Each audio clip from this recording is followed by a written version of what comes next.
Keystone presenting Vira, truly independent AI homes. 0% no other charges. போரூருக்கே இது புதுசு. at Kattupakkam Porur.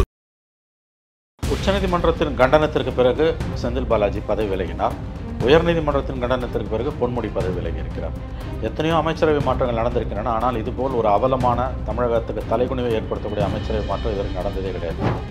பாஜக எதிர்ப்புன்ற லட்சியத்தில் திமுக ஆதரிக்கிறீங்க. திமுக செய்யக்கூடிய தவறுகளுக்கு பஞ்சமா பாதகங்களுக்கு நீங்கள் ஏன் துணையாக இருக்கீங்க? இந்த பாவத்தை நீங்கள் சுமக்க வேண்டிய அவசியம் உங்களுக்கு என்ன வந்தது? நாளைக்கு மக்கள் மன்றத்தில் திமுக தோற்கடிக்கப்படும் பொழுது கூட்டணி கட்சிகளும் சேர்த்து தோற்கடிக்கப்படுவார்கள். திமுகவை விட கூட்டணி கட்சிகள் மீது தான் மக்களுக்கு வெறுப்பு வளர்கிறது நாளுக்கு நாள். செந்தில் பாலாஜி பதவி ஏற்றிருக்கும் போதே அதை கண்டித்திருக்க வேண்டிய 2 இடதுசாரிகள் காங்கிரஸ் மாறா அன்றைக்கி பதவியேற்பு விழாவில் போய் முதல் வரிசையில் உட்காந்துருக்காங்க. எவ்வளோ ஒரு வெட்கங்கட்ட செயல் இது. அது பேசாமல் திமுகவில் கட்சியை இணைச்சிடாங்க. எதுக்கு தனியாக உங்களுக்கு ஒரு கட்சி? ஜெயலலிதா பீரியடில் லஞ்சம் வாங்க வேண்டியது, ஊழல் பண்ண வேண்டியது, ஊரை கொள்ளடிக்க வேண்டியது, திமுகவில் சேர்ந்து மந்திரி ஆட வேண்டியது, அப்புறம் ஜெயிலுக்கு போக வேண்டியது, தண்டிக்கப்பட்டு எத்தனை பேர்? செல்வ கணபதி, இந்திரகுமாரி. நிச்சயமாக நெருக்கடிங்க. கடந்த 10 நாட்களாக உயர்நீதிமன்றத்தில் மெட்ராஸ் ஹைகோர்ட்டில் வந்த ஆர்டர்ஸ், தொடர்ந்து வந்த உத்தரவுகள் திமுக அமைச்சர்களுக்கு எதிராக இருக்கிறது. மக்கள் வரி பணத்தில் ஊதியம் வாங்கியவர்கள் மிகப்பெரிய அளவில் ஊழல் செய்திருக்கிறார்கள், வருமானத்துக்கு அதிகமாக சேர்த்திருக்கிறார்கள் என்று தொடர்ச்சியாக அதிமுக ஆட்சியில் போடப்பட்ட வழக்குகள் இன்றைக்கு அவர்களுக்கு எதிராக திருப்பி நிற்கிறது. மரபுகளை அம்மையார் உடைக்கிறார்னாரு. இன்னைக்கு ஸ்டாலின் என்ன பண்ணுறாரு? எல்லாம் அவங்க அப்பா எழுதுனது இன்றைக்கி மகனுக்கு பொருந்தும்ல. இதை கேட்க அதிமுகவுக்கு துப்பு இல்லைங்க. அசம்பிளி நடக்கும்போது அமைச்சரவை மாற்றத்தை நீங்கள் எப்படி செய்வீங்க? மரபுகளை நீங்கள் உடைக்கிறீர்கள். நான் சொல்லலைங்க, உங்கள் அப்பா சொல்லியிருக்காரு. அதை எடுத்து அப்படியே காமிக்க வேண்டியது தானே. அப்போ எதிர்கட்சிகளுக்கு இனோவேஷன் இல்லை.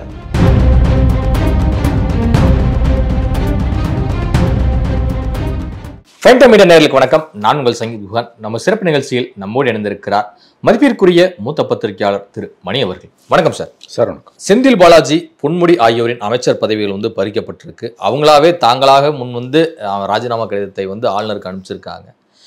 அமைச்சரவை மாற்றத்தின் பின்னணி என்ன சார்? உச்சநீதிமன்றத்தின் கண்டனத்திற்கு பிறகு செந்தில் பாலாஜி பதவி விலகினார்.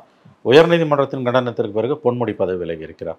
எத்தனையோ அமைச்சரவை மாற்றங்கள் நடந்திருக்கின்றன. ஆனால் இதுபோல் ஒரு அவலமான தமிழகத்துக்கு தலைகுனிவை ஏற்படுத்தக்கூடிய அமைச்சரவை மாற்றம் இதற்கு நடந்ததே கிடையாது.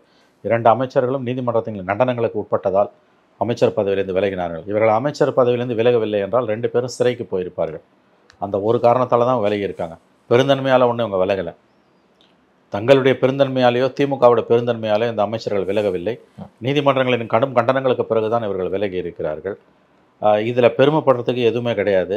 இது திமுக அரசுக்கு தீராத ஒரு அவப்பெயரை, தலைகுனிவை தான் கொண்டு வந்திருக்கிறது. தமிழகத்திற்கும் இந்த 2 அமைச்சர்களும் தலைகுனிவை கொண்டு வந்திருக்கிறார்கள். இப்போ முன்னாள் அமைச்சர்களாக செந்தில் பாலாஜி அவர்களாக இருக்கட்டும், பொன்முடி அவர்களாக இருக்கட்டும், இவங்களுடைய அரசியல் எதிர்காலம் என்ன ஆகும்னு நினைக்கிறேன்? எனக்கு தெரியாது. அவர்கள் அரசியல் அதிகாரத்தை பற்றி நாம் ஏன் கவலைப்பட வேண்டும்? அரசியலிருந்து 2 பேருமே அப்புறப்படுத்தப்பட வேண்டியவர்கள். ஒருவர் ஊழலில் மூழ்கி முத்தெடுத்து ஆயிரக்கணக்கான இளைஞர்களுடைய வாழ்க்கையை சூறையாடியவர் செந்தில் பாலாஜி. இன்னொருவர் ஆபாசமான பேச்சுக்களால் பெண்களை இழிவுபடுத்தியவர், இந்துக்களின் மனங்களை புண்படுத்தியவர். இந்த 2 பேருமே பொது வாழ்க்கையிலும் அரசியலிலும் இருக்க தகுதி இல்லாதவர்கள். இவர்கள் அரசியலிலிருந்து அப்புறப்படுத்தப்படுவது தமிழ்நாட்டுக்கு நல்லது. அப்படி தான் நான் இதை பார்க்கிறேன். இவருடைய அரசியல் அதிகாரத்தை பற்றி பேசுவதே அபத்தமான, இந்த கேள்வியே தவறு. முதல்ல இவர்கள் மக்கள் உணர்வுகளுக்கு எதிராக செயல்படுபவர்கள், மக்களை இழிவுபடுத்துபவர்கள். பொன்முடியோட பேச்செல்லாம் ஆபாசத்தின் உச்சம். முதல்ல ஒரு பெண்களை இழிவுபடுத்துகிறார், அப்புறம் வைணவத்தையும் சைவத்தையும் இந்துக்களை இழிவுபடுத்துகிறார். மற்ற மதத்தை பற்றி பேசுகிறதுக்கு உனக்கு தைரியம் இருக்கா? வேறு எந்த மதத்தை பற்றியா நீ பேசுவியா? எந்த மதத்தை பற்றியும் பேசாதன்ற. பேசக்கூடாது. யாரோடைய மனங்களையும் காயப்படுத்தாது. மந்திரியாக இருந்து காயப்படுத்தக்கூடாது. வேணா ராஜினாமா பண்ணிட்டு போய் திராவிட கழகத்தில் உறுப்பினராகி தெருவில் நின்று பேசுங்க.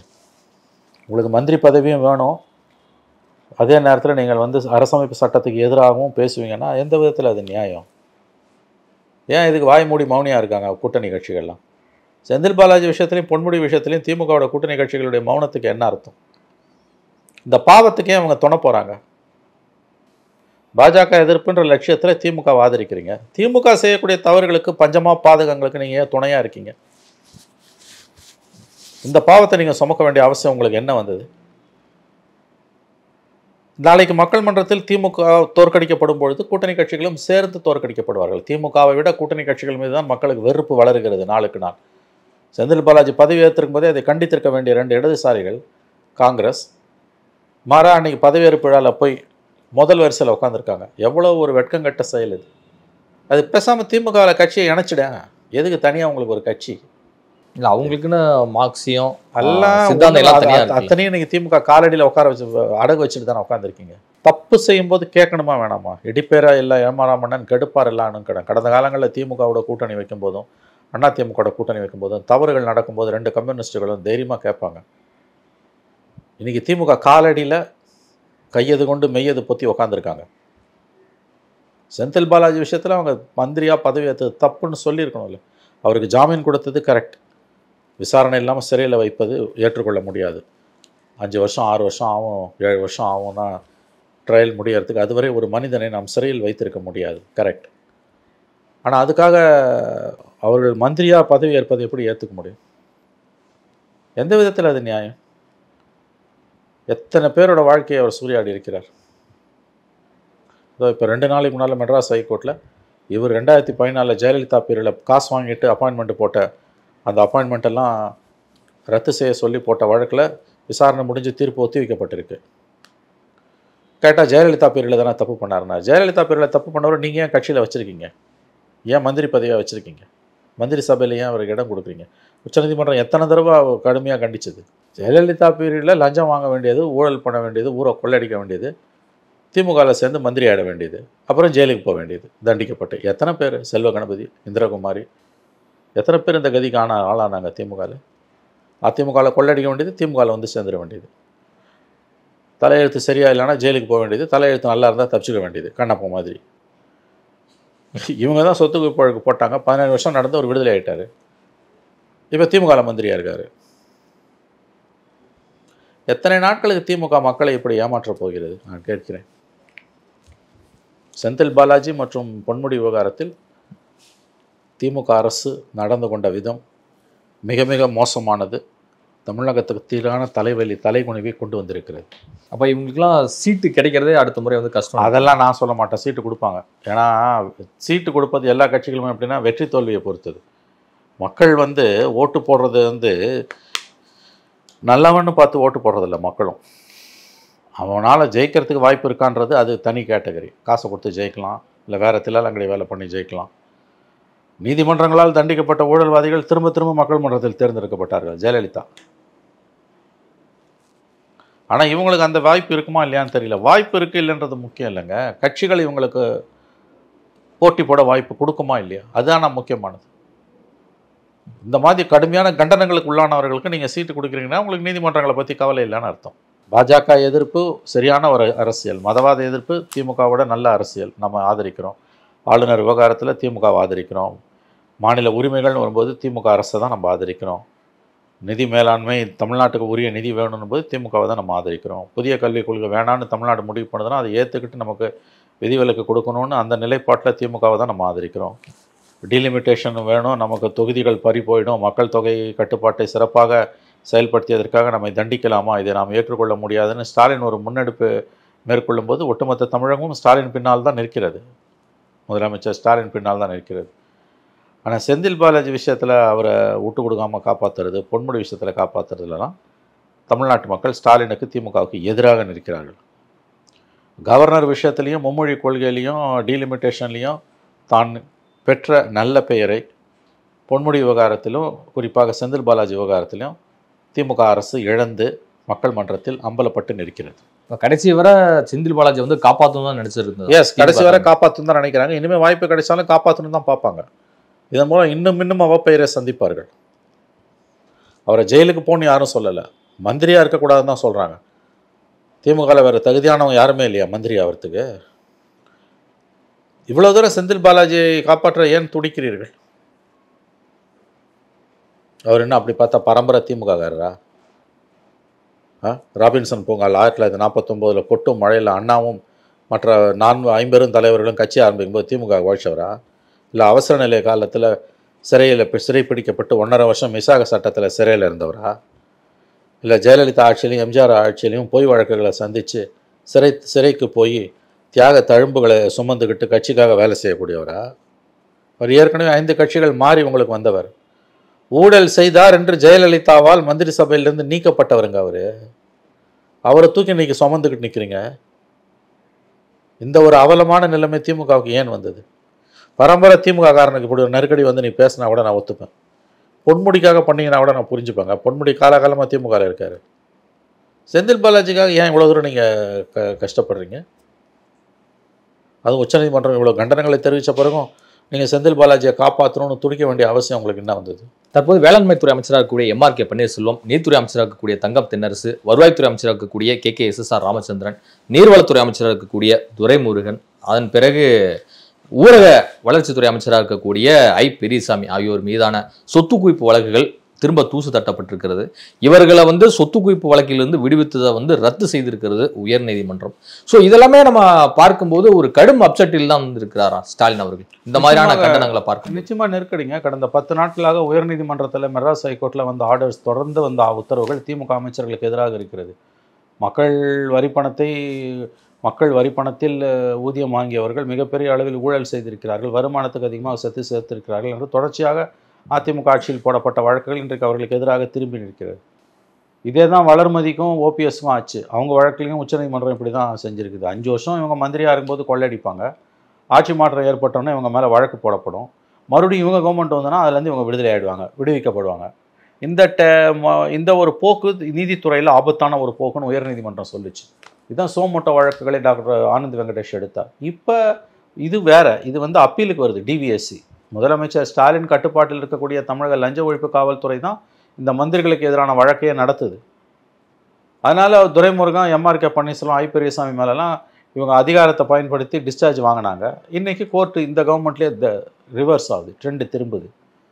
நல்ல தீர்ப்பு இவையெல்லாம் சாமானிய மனிதரின் நம்பிக்கையை உயர்நீதிமன்றங்களின் மீது, நீதித்துறையின் மீது உறுதிப்படுத்தக்கூடிய தீர்ப்பு இது.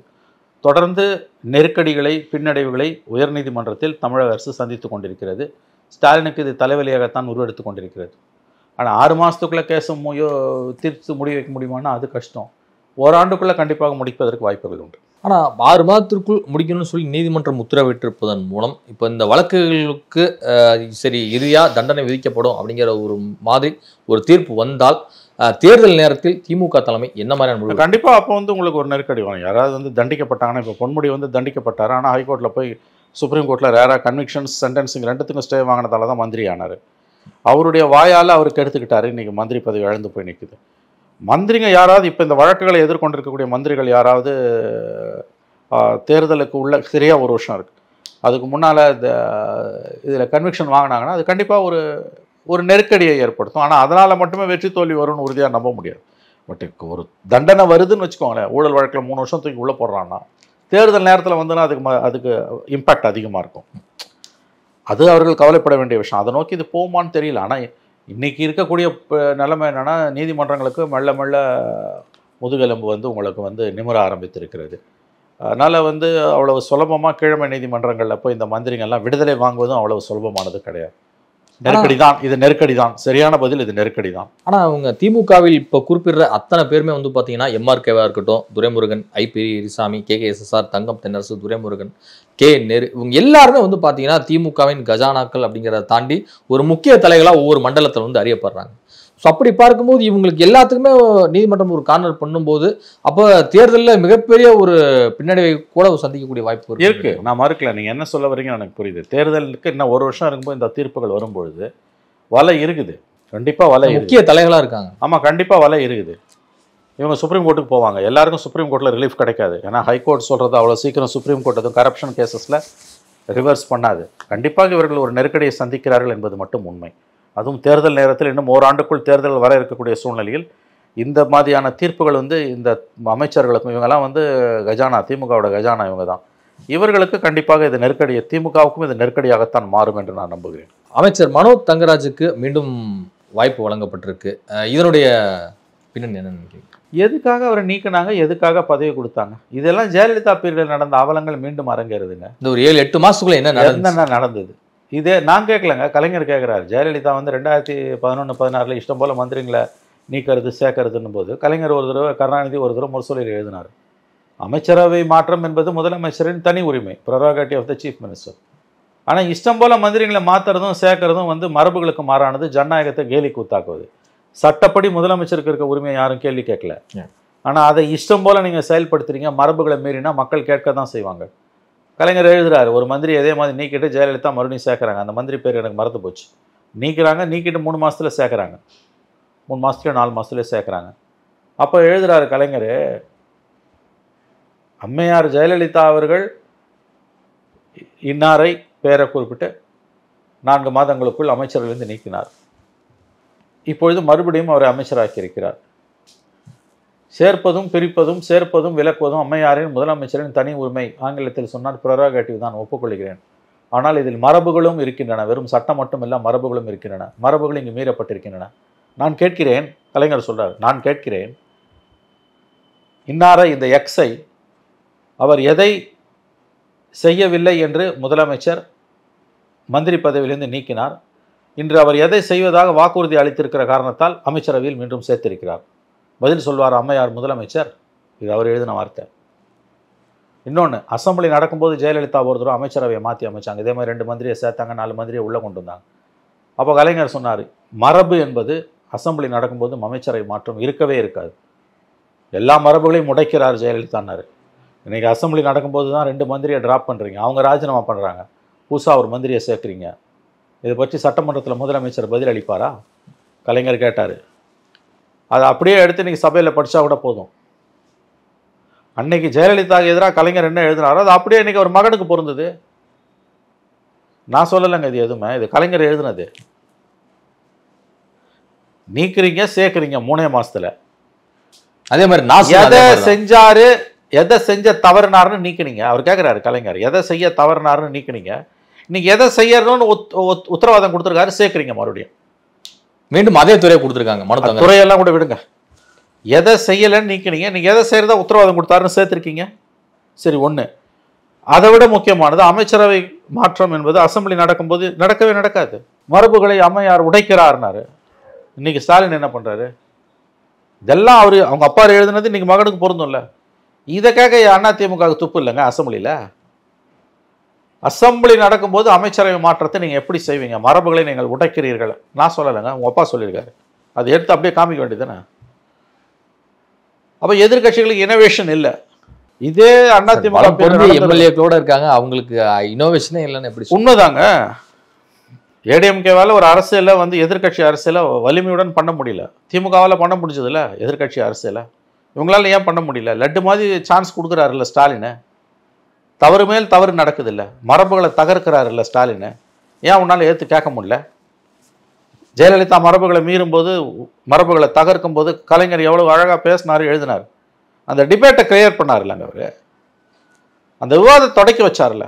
ஆமாம், அமைச்சரவை மாற்றம் என்பது யார் மந்திரி யார் எந்திரி என்பது முதலமைச்சரின் தனி உரிமை. கேட்கல யாரும், அதை பதில் சொல்ல யாரும் மறுக்கல. ஆனால் மரபுகள்னு இருக்குது.